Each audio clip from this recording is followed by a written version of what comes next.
শুরুতেই নজর রাখবো বড় খবরের দিকে। প্রাক্তন তৃণমূল বিধায়ক শওকত মোল্লাকে নিয়ে কলকাতার নগর দায়রা আদালতে পৌঁছেছে জাতীয় তদন্তকারী সংস্থা। তাকে নিজেদের হেফাজতে চাইবেন তদন্তকারীরা। ভাঙড়ে বোমা বিস্ফোরণের ঘটনায় শওকতকে শুক্রবার রাতে গ্রেফতার করে এনআইএ। শনিবার তাকে আদালতে হাজিরা করা হয়।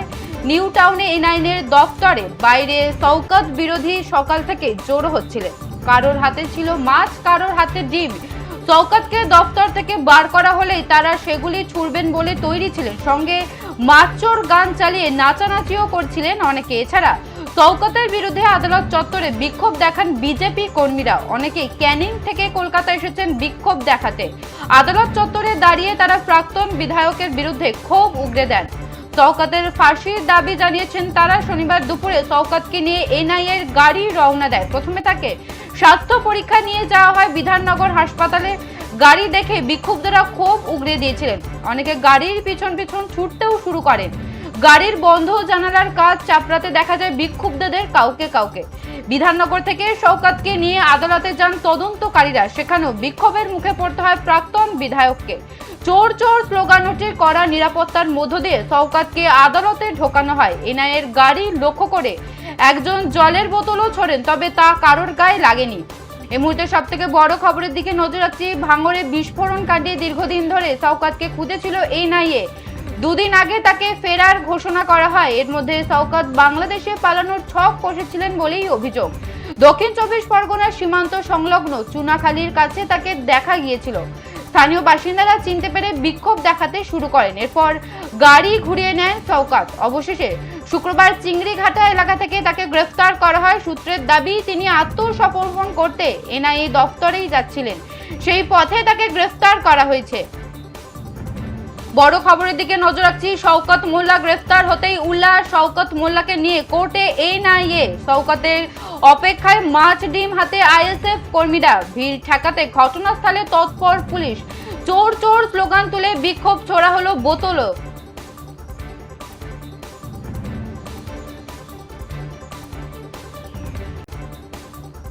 শওকত মোল্লাকে নিয়ে কোর্টে এনআইএ। চোর চোর স্লোগান তুলে বিক্ষোভ। প্রাক্তন তৃণমূল বিধায়ক শওকত মোল্লাকে নিয়ে কলকাতার নগর দায়রা আদালতে পৌঁছেছে জাতীয় তদন্তকারী সংস্থা। তাকে নিজেদের হেফাজতে চাইবেন তদন্তকারীরা। ভাঙড়ে বোমা বিস্ফোরণের ঘটনায় শওকতকে শুক্রবার রাতে গ্রেফতার করে এনআইএ। শনিবার তাকে আদালতে হাজির করানো হয়। নিউ টাউনে এনআইএর দফতরের বাইরে শওকত বিরোধী সকাল থেকেই জড়ো হচ্ছিলেন। কারোর হাতে ছিল মাছ, কারোর হাতে ডিম।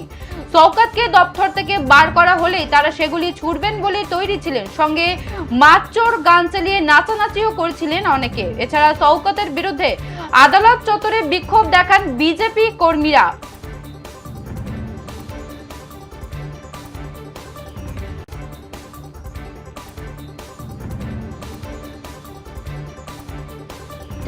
এই বিষয়ে বিস্তারিত জানবো। টেলিফোন লাইনে রয়েছে আমাদের প্রতিনিধি সুকৃতি ভট্টাচার্য। সুকৃতি, শওকত মোল্লাকে কোর্টে নিয়ে যাওয়া হয়েছে, আর কি কি আপডেট উঠে আসছে? দেখো, তোমাকে প্রথমেই বলি যে এনআইএ এর হাতে গ্রেফতার হয়েছেন তৃণমূলের প্রাক্তন বিধায়ক শওকত মোল্লা। ইতিমধ্যেই তাকে ব্যাংশাল আদালতে পেশ করা হয়েছে, শুনানিও চলছে। তবে জানিয়ে রাখবো, তার আগে যখন এনআইএ ভবন থেকে তাকে বের করা হচ্ছে, ঠিক সেই সময় মাছ হাতে নিয়ে রীতিমতো চোর চোর স্লোগান বলে এবং যে গান ইতিমধ্যে ভাইরাল হয়েছে শওকত মাছ চোর, সেই গান বাজিয়ে রীতিমতো বিক্ষোভ করতে দেখা গেল আম জনতাকে। শুধু তাই নয়, যখন এনআইএ দপ্তর থেকে তাকে নিয়ে বের করা হচ্ছে আদালতে নিয়ে যাওয়ার উদ্দেশ্যে, তখন রীতিমতো ক্ষিপ্ত জনতা তার গাড়িকে লক্ষ্য করে, অর্থাৎ এনআইএ যে গাড়িতে তাকে তোলা হয়েছিল সেই গাড়িকে লক্ষ্য করে ডিম ছুটতেও দেখা গেল। এবং তারপর তাকে যখন ব্যাংশাল আদালতে নিয়ে আসা হয়, ঠিক সেই সময় বোতল ছুঁড়ে মারার চেষ্টা হয় তাকে, এবং তার সঙ্গে চোর চোর স্লোগানও শুনতে হয়। এবং যেরকমটা জানা যাচ্ছে, শওকত মোল্লার গাড়ির আদালত চত্বরে পৌঁছানো মাত্রই সেখানে উপস্থিত হয় উত্তেজিত জনতা। চারিদিক থেকে ঘিরে ধরে। শুরু হয় কান ফাটানো চোর চোর স্লোগান। পরিস্থিতি এমনটাই অগ্নিগর্ভ হয়ে ওঠে যে জনরথ থেকে শওকতকে বাঁচাতে এনআইএ কর্তারা দ্রুত তাকে গাড়ির ভেতরেই আটকে রাখার চেষ্টা করেন, কিন্তু তার মাঝে ভিড়ের মধ্যে থেকে তৃণমূল নেতাকে লক্ষ্য করে ছুঁড়ে মারা হয় বোতল। তারপরই তাকে নিয়ে যাওয়া হয় আদালতের লকআপ রুমে। এখনো পর্যন্ত শুনানি চলছে। মূলত এনআইএ এর তরফ থেকে যে সরকারি আইনজীবী রয়েছে তারা নিজেদের হেফাজতে নিতে চাইছেন শওকতকে। ভাঙড়ের যে বোমা বিস্ফোরণ ঘটনা, সেই ঘটনায় এনআইএ এর আরো তদন্ত দরকার। আর কোনো তৃণমূল আশ্রিত দুষ্কৃতীরা যোগসূত্র রয়েছে কিনা সেই জন্যই নিজেদের কাস্টাডিতে নিতে চাইবেন এনআইএ এর আধিকারিকরা, সেই নিয়ে সওয়াল হচ্ছে। আর একটা বিষয় জানিয়ে রাখবো, আদালত চত্বরে ইতিমধ্যেই যারা আমজনতা রয়েছেন, যারা ক্ষিপ্ত জনতা রয়েছেন, তারা শওকত মোল্লার ফাঁসির দাবিও করেছেন। প্রিয়া। বেশ, ধন্যবাদ সুকৃতি। শওকত মোল্লা গ্রেফতার হতেই উল্লাস। শওকত মোল্লাকে নিয়ে কোর্টে এনআইএ। শওকতের অপেক্ষায় মাছ ডিম হাতে আইএসএফ কর্মীরা। ভিড় ঠেকাতে ঘটনাস্থলে তৎপর পুলিশ। চোর চোর স্লোগান তুলে বিক্ষোভ। ছোড়া হলো বোতলও।